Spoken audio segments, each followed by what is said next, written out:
50대, 60대가 되면서 건강검진표에 하나둘씩 빨간 글씨가 늘어나죠. 그중에서도 특히 신경 쓰이는 게 바로 간 건강일 텐데요. 오늘 우리 몸의 묵묵한 일꾼, 이 간을 어떻게 하면 잘 지킬 수 있을지 한번 이야기 나눠보겠습니다. 간에 왜 침묵의 장기라고 부를까요? 사실은 이 별명에 우리가 간 건강을 더 신경 써야 하는 아주 중요한 이유가 숨어 있습니다. 특히 우리 나이대에는 더욱 그렇죠.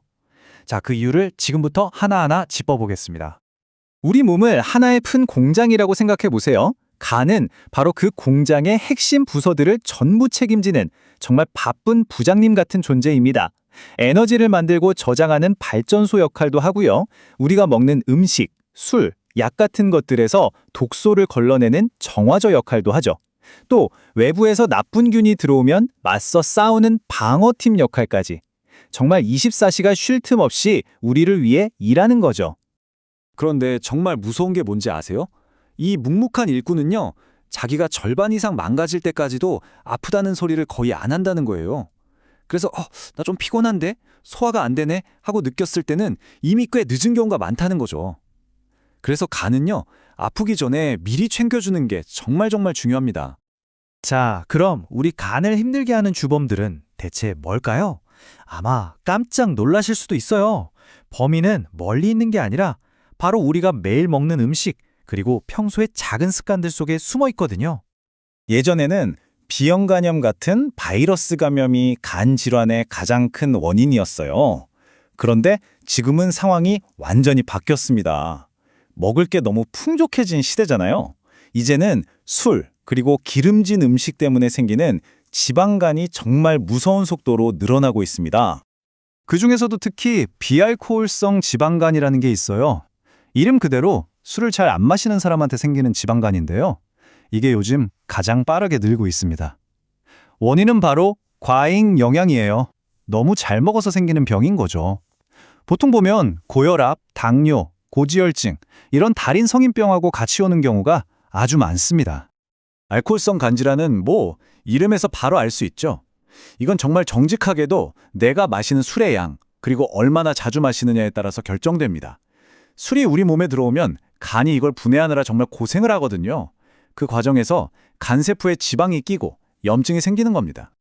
그러니까 보세요. 간에 지방이 낀다는 건 같지만 원인도 해결책도 완전히 다른 셈이죠. 술을 안 드시는 분들은 식단과 운동, 즉 생활 습관을 바꿔야 하고요.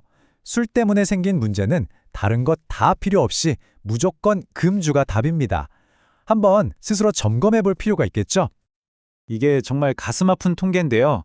한창 사회에서 또 가정에서 가장 중요한 역할을 하는 40대, 50대 남성들의 주요 사망 원인 중 하나가 바로 이 간질환이라는 겁니다. 자식들 결혼도 시키고 이제 슬슬 은퇴 준비도 해야 할 정말 중요한 시기에 건강 때문에 발목을 잡힐 수 있다는 아주 강력한 경고 메시지인 셈이죠. 간이 나빠지는 과정은 이렇게 조용히 단계적으로 진행됩니다. 여기서 희망적인 건 첫 단계인 지방간일 때는 아직 늦지 않았다는 거예요. 이때 생활 습관만 잘 관리하면 얼마든지 건강했던 간으로 돌아갈 수 있습니다. 하지만 이걸 방치해서 염증이 계속되면 간이 딱딱하게 굳는 간경변이 오고 한번 이렇게 되면 회복이 정말 힘들어집니다.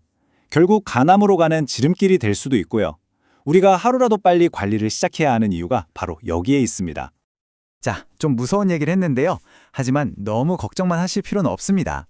정말 다행인 건 우리 간은 노력하는 만큼 얼마든지 건강해질 수 있다는 사실이에요.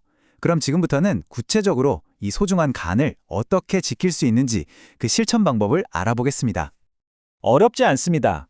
우리나라 최고의 간 전문가들이 모인 대한간학회에서 누구나 따라할 수 있는 아주 간단한 5가지 건강 수칙을 알려줬거든요. 이것만 잘 지켜도 우리 간 건강 확실하게 챙길 수 있습니다. 이 5가지 정말 중요한데요. 하나씩 쉽게 풀어서 설명해 드릴게요. 첫째, 누가 이거 간에 좋다고 하더라 하는 검증 안 된 약이나 민간요법 함부로 드시면 절대 안 됩니다. 오히려 간에 독이 될 수 있어요. 둘째, 술이죠. 폭탄주 같은 폭음은 피하고 어쩔 수 없이 마셔야 한다면 양과 횟수를 꼭 조절해야 합니다. 셋째와 넷째는 건강의 기본, 바로 좋은 음식을 골고루 먹고 꾸준히 운동하는 겁니다. 마지막으로 만약 내가 만성 간질환이 있다면 정기검진은 선택이 아니라 필수라는 것 꼭 기억해 주세요.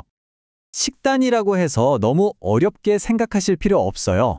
핵심은 이거 먹지 마가 아니라 이걸로 바꿔보세요 입니다. 예를 들면 매일 먹는 흰쌀밥을 현미밥으로 바꿔보는 거예요. 기름진 튀김 대신에 신선한 나물 반찬을 하나 더 넣는 거죠. 달고 짠 음식은 딱 한 숟가락만 덜 먹기. 이런 작은 변화만으로도 우리 간은 훨씬 편안해질 수 있습니다. 특히 지방간이 있으신 분들한테는 정말 희망적인 소식이에요. 체중 관리의 효과가 정말 어마어마하거든요.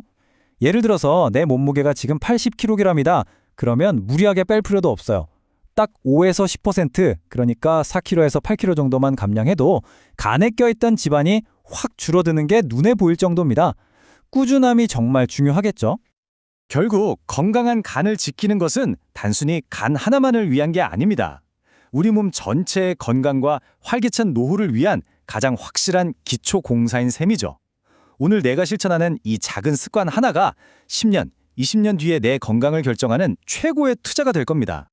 자, 오늘부터 당장 여러분의 소중한 간을 위해서 딱 한 가지만 실천해 본다면 무엇을 하시겠어요? 저녁 식사 후에 가볍게 산책하기. 아니면 자기 전에 마시던 술 한 잔을 따뜻한 차로 바꾸기. 어떤 것이든 좋습니다. 그 작은 시작이 여러분의 건강한 내일을 만들어줄 겁니다. 들어주셔서 감사합니다.